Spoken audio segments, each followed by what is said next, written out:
Welcome to Infinite IAS KS, the Hindu simplified for UPSC and KPSC KAS examinations. Let's see the topics. Procedure for resignation of an Union Minister. Public Examinations Anti-Cheating Amendment Bill 2026. New US tariffs and its impact on Indian exports. Central Know Your Customer 2.0. Kambala at Mysuru Dasara, Culture, Caste and Water Debate. Sarnath has been added to the UNESCO World Heritage List.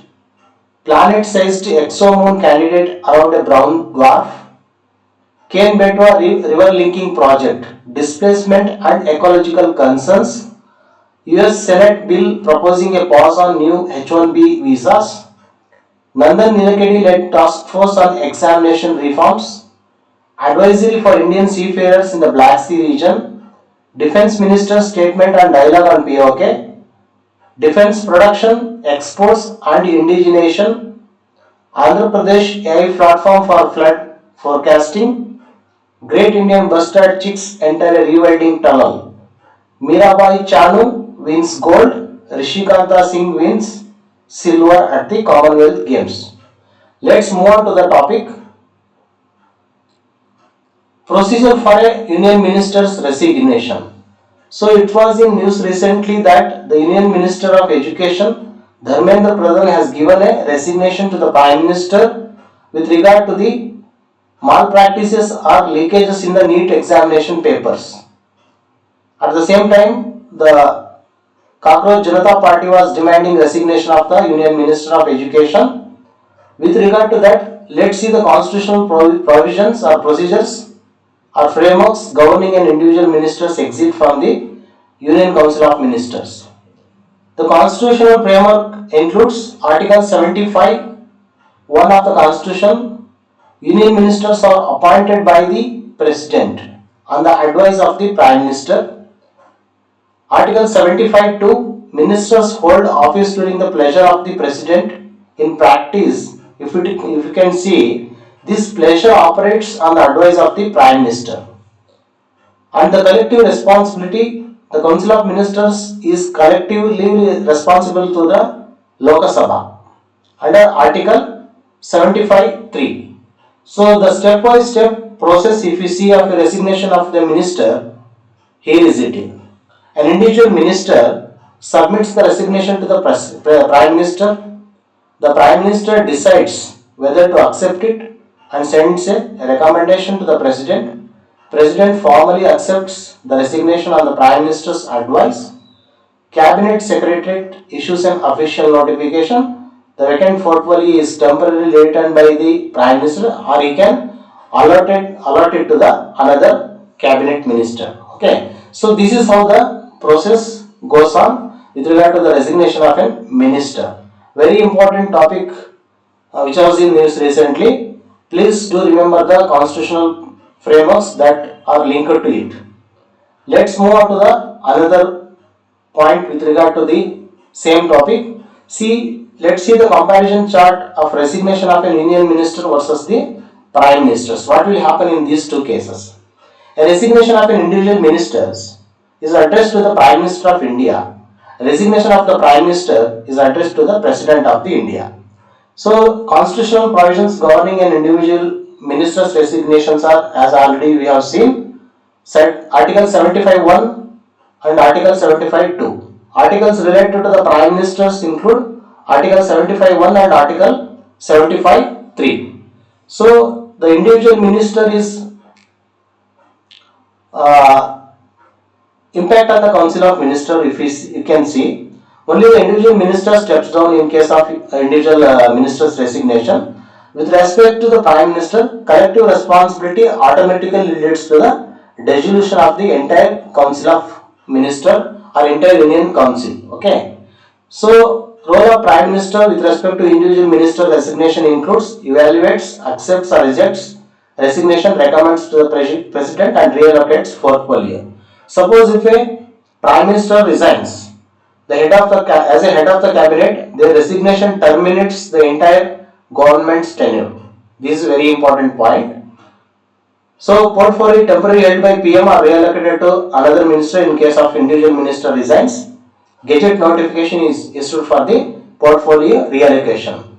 So suppose once if the Prime Minister resigns, he may continue as caretaker government until a new PM is sworn in.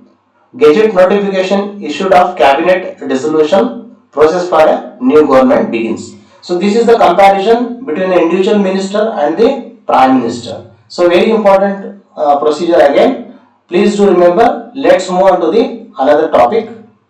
Public Examinations Prevention of Unfair Means Amendment Bill 2026. It was in news recently due to the with regard to the NEET papers leak.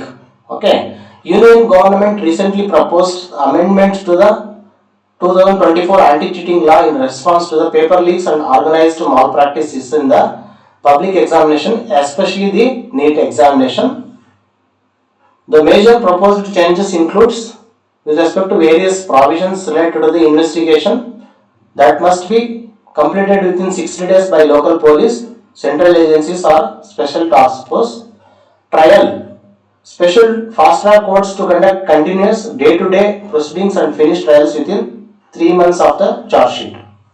Appeal. Appeal to a two-judge High Court bench ordinarily within 30 days with absolute outer limit of 90 days for delayed filing. Penalties include higher penalties and financial penalties for the organized networks may face up to 10 crore. So adjournments, there is no adjournment beyond the following day unless exceptional reasons are recorded in writing. So if there is an adjournment done for the case, that has to be given in the writing. Okay. Pending cases, ongoing cases under the 2024 Act to be transferred to the designated fast track court immediately. The prosecution, states and union territories to appoint special public prosecutors under the Bharat Nyaya Samhita 2023. Okay, these are all some of the provisions which has brought through this amendment bill. You people have to remember this. Let's move on to the objective. So objective of this provision is to create time-bound investigation and trial mechanism, strengthen deterrence against organized networks and institutions involved in the examination fraud. Okay, and ultimately to restore the transparency, fairness and public confidence in the merit-based recruitment and admission examination. Let's move to the next topic, that is related to the economy. New US tariff impact on the Indian exports. So recently United States announced a new 10% tariff on imports from several other countries. The center stated that about 45% of India's exports to the US would remain outside the new levy. What remains exempt? Okay, some of the products like generic pharmaceuticals, smartphones and specified technology products already carry zero additional duty. They are exempt. Steel, aluminium and some auto-related products already covered by separate section 232 duties avoiding duplication under the new measure. The likely impact will have on the 55% of the exports would face the new 10% tariff. The final rate is lower than the 12.5% rate initially proposed by the US, offering Indian exports a comparatively better position than some competitors. The center is negotiating actually quota-based arrangements for textile exports to reduce pressure on the government manufacturing.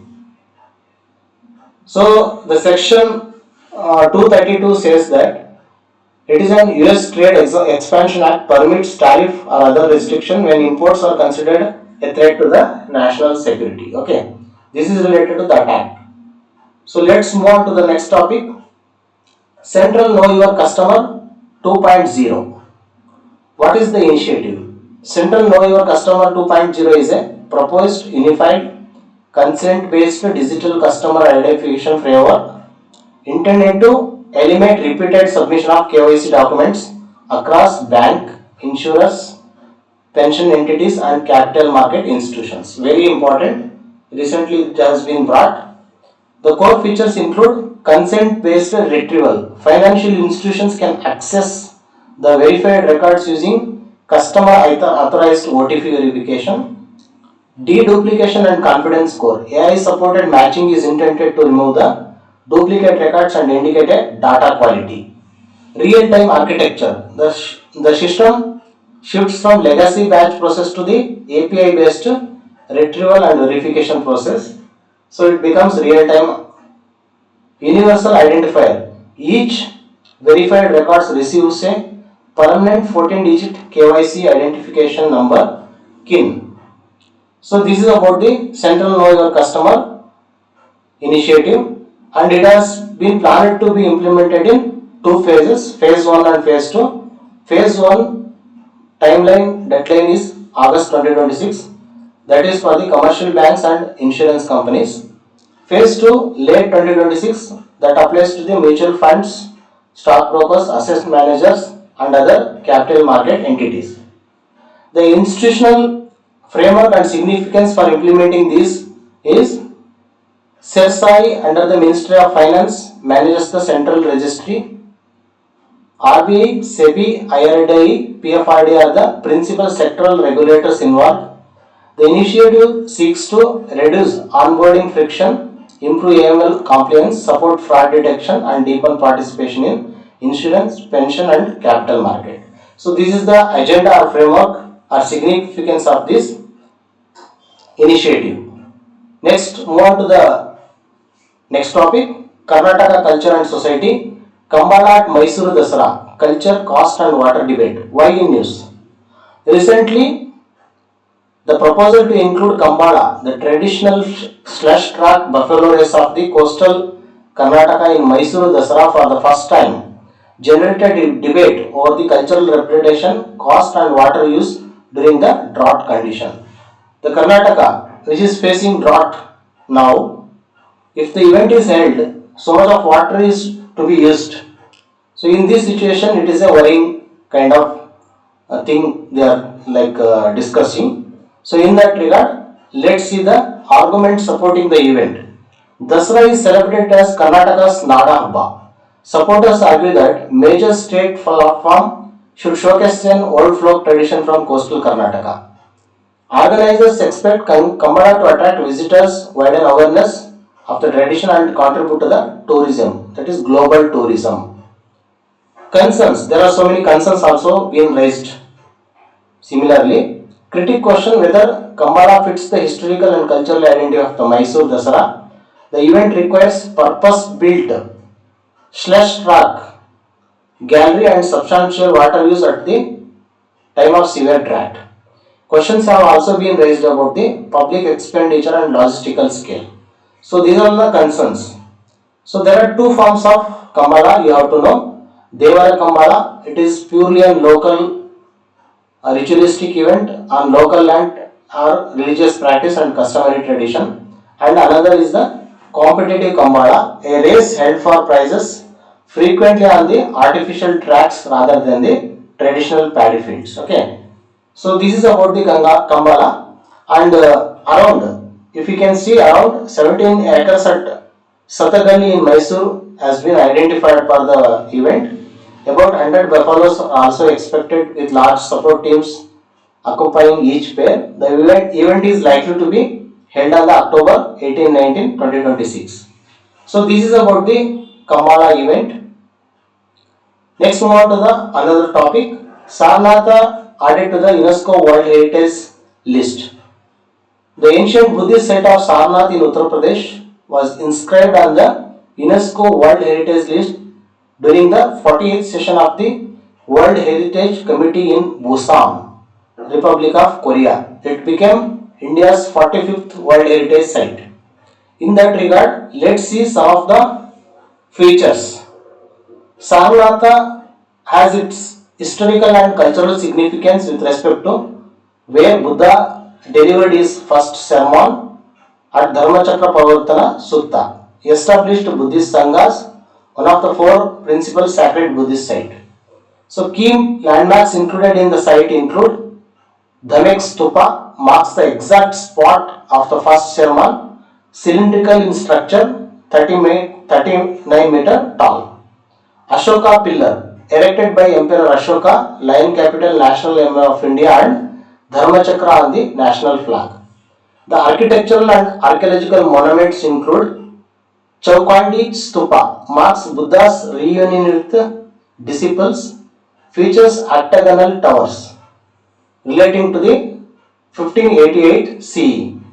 Dharmarajika Stupa built by Ashoka over the relics. Foundation ruins remain. Mulaganda Kutia built by Ashoka over relics. Foundation ruins remain.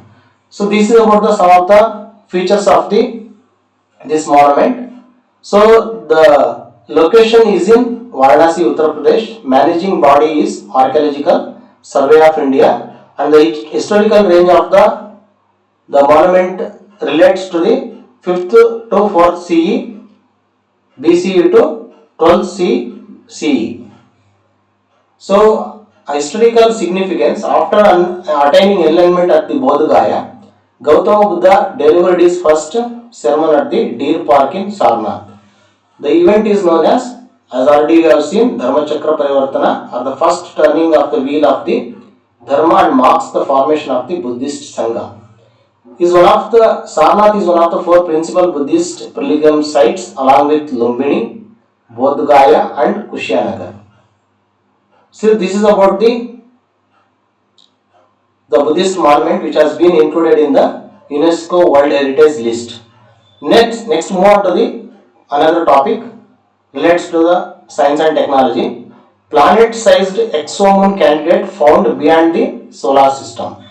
Recently, astronomers using the radial velocity method reported a large body orbiting the brown dwarf CD 352722b, which itself orbits a star. The object is a candidate exomoon. The key findings include: the body is estimated to have nearly 90% of the Jupiter's mass. It completes an orbit around the brown dwarf in about 170 days in an elliptical path. It's usually large size, blurs the conventional distinction between moon and a planet. Okay, it is actually very large in size, but also at the same time it blurs the conventional distinction between a moon, whether to describe it as moon or a planet, and challenges the standard models of satellite formation. So this is one of the most important feature of this planet-sized exomoon candidate found. The concept to remember: a brown dwarf is more massive than a planet, but generally lacks a sufficient mass for sustained hydrogen fusion like a star. Radial velocity method detects periodic motion of the host object through the shifts in its spectral line caused by orbiting companion. Exomoon is a natural satellite orbiting a planet or a substellar body outside the solar system. You have to remember that the definition of exomoon is a natural satellite orbiting a planet or a substellar body outside the solar system. It is there in the system where it is outside the solar system. So this is about that topic. Next, move on to the another topic: Ken-Betwa River Link project. So why are local communities protesting? The project design. Let's see the project design. The Ken-Betwa project is the first of 30 proposed links under the National Perspective Plan for Interlinking Rivers. The plan contains 14 Himalayan links, 16 peninsular links, identified through the National Water Development Agency. The project proposes Daudan Dam on the Ken River and 221-kilometer canal, including 2-kilometer tunnel, to transfer water to the Betwa Basin. It is expected to produce 103 megawatt of hydropower and 27 megawatt of solar power, and provide drinking water to parts of the drought-prone Budelkhand. So there are concerns that displacement and rehabilitation issues.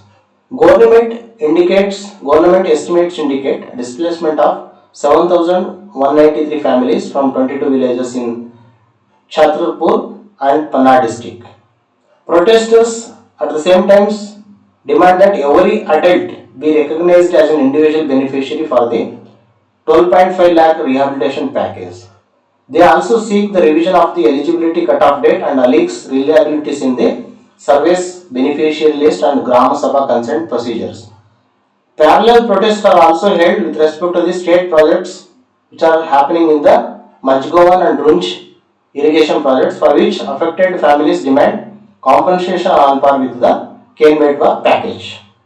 These are two state projects. For that also they are demanding the same compensation which was there for the Ken-Betwa package provided by the central government.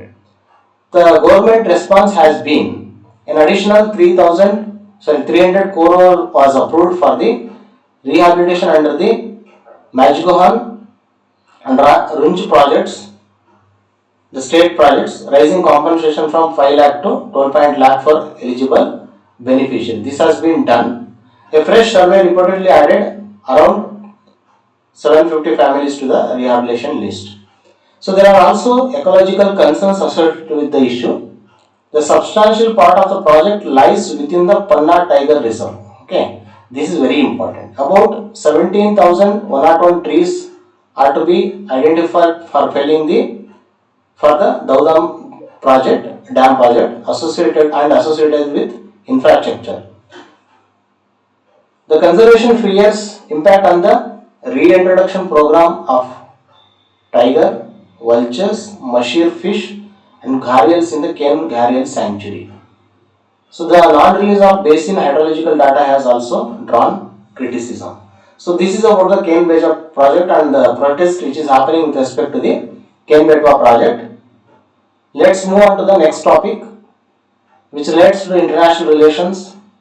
US Senate bill seeks 3-year pause on new H-1B visas. Actually what the bill proposes is a 3-year pause on the issuance of new H-1B visas, statutory backing of for a $1 lakh fee that had earlier been imposed through an executive proclamation. Tighter safeguards intended to prevent displacement of the American workers and alleged misuse of the program. This is what the bill proposes. So let's see what is the H-1B visa.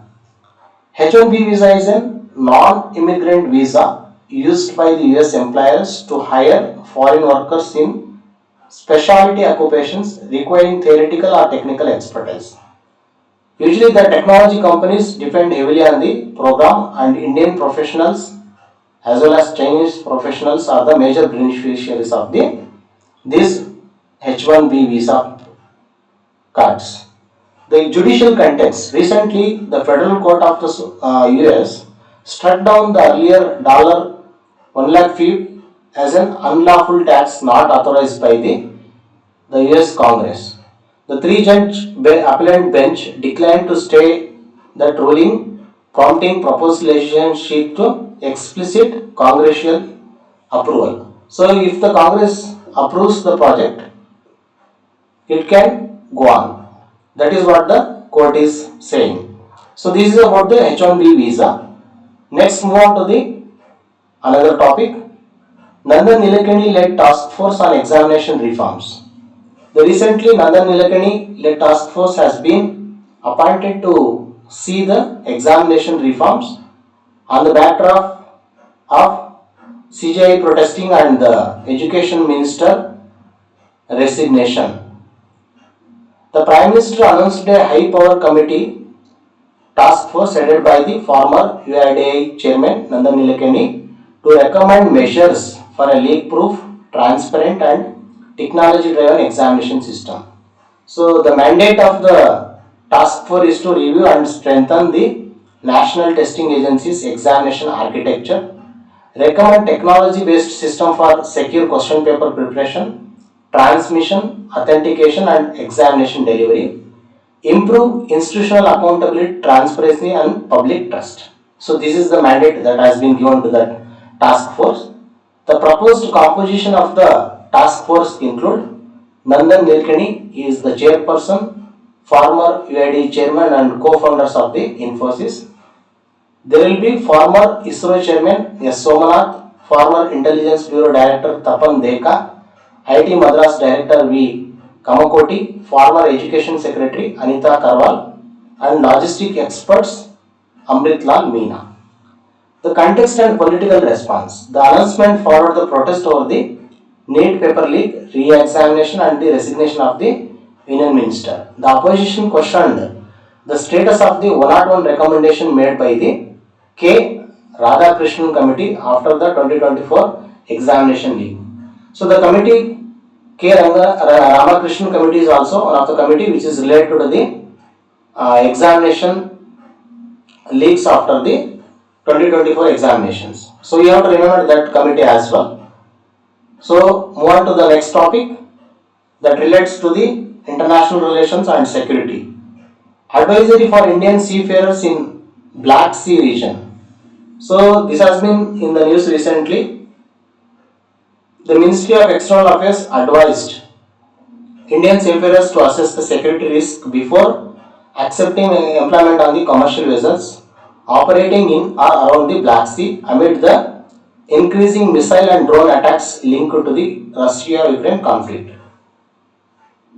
The immediate trigger was projectile struck the MV Asian Ragnar at the Ukrainian port of Odessa. The vessel employed 4 Indian seafarers, 2 were reported safe while information on the remaining 2 was awaited. 5 Indian seafarers had reportedly died in similar incidents since April. So that was the trigger. Precautions suggested include obtain full information of the vessel's route, ports of the call, security arrangements and emergency procedure, ensure employment terms provide medical care, evacuation, repatriation, compensation in emergency cases, confirm compliance with applicable maritime labor and safety standards before accepting an assignment. This is what the Ministry of External Affairs has advised to the Indian seafarer with respect to the issue which is happening in the Black Sea region. So move on to the next topic. Let's move on to the next topic. Dialogue with Pakistan only be on POK Defence Minister. The key statement at the 27th Kargil Divas commemoration in Dras, Defence Minister stated that there would be no dialogue with Pakistan except on the Pakistan occupied Kashmir, which is described as an integral part of the India under illegal occupation. So security and terrorism, we can see the success of Operation Sindhu was cited as an evidence of India's capacity to respond decisively to hostile action. The minister distinguished terrorists from governments that support them and accused Pakistan of pursuing state-sponsored terrorism, infiltration, radicalization and proxy warfare. He said armed forces had been given operational freedom to respond to threats and warn adversaries against the hostile action. Kargil Remembrance Day. Tribute was paid to the soldiers who died in 1990 Kargil War, including Param Veer Chakra awardees Captain Vikram Bhatra and Captain Manoj Kumar Pandey. Kargil Divas was described as a symbol of sacrifice, service, discipline and national unity. The minister stated that now manufactures nearly India 65% of its defense equipment domestically compared to the importing 60 to 65% when the present government assumed the office.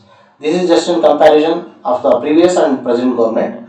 But if you can see, the defense manufacturing in India is around 65% of its indigenous, that is domestically it has been produced. So let's move on to the next topic. India scaling new heights in defense production, Prime Minister says. The key message in the recent his Mann Ki Baat program. The Prime Minister said India was expanding defense production, defense exports and strategic cooperation with friendly countries, thereby strengthening global confidence in Indian defense technology. If we see the examples, the induction of INS Mahendragiri, an Indian designed and Indian built naval platform with more than 75% of indigenous material. And another is successful test of the Pinaka long range guided rocket by the DRDO organization.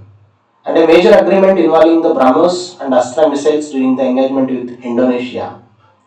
Growing defense exports and political military cooperation as indicators of the Atmanirbhar Bharat program. This is what the Prime Minister highlighted in his Mann Ki Baat. So let's move on to the next topic that relates to the science and technology and disaster management. Andhra Pradesh recently launched a AI platform to forecast urban floods. What is City Flood Alert? Okay, City Flood Alert is an AI-powered platform developed by the Real-Time Governance Society in collaboration with Andhra Pradesh State Disaster Management Authority and IIT Gandhinagar. Remember the institutions involved in this process. The purpose and pilot area. The purpose is to predict urban flooding before it occurs so that authorities can issue warnings and take preventive action. So, the another purpose is to combine technology, real-time governance and disaster management inputs for the anticipatory decision making. The platform will initially be deployed in Vijayawada. So, remember the district.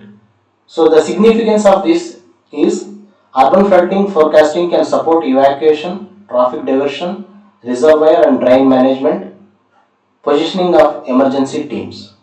AI-based alerts are useful only when supported by reliable rainfall, terrain, drainage and real-time field data.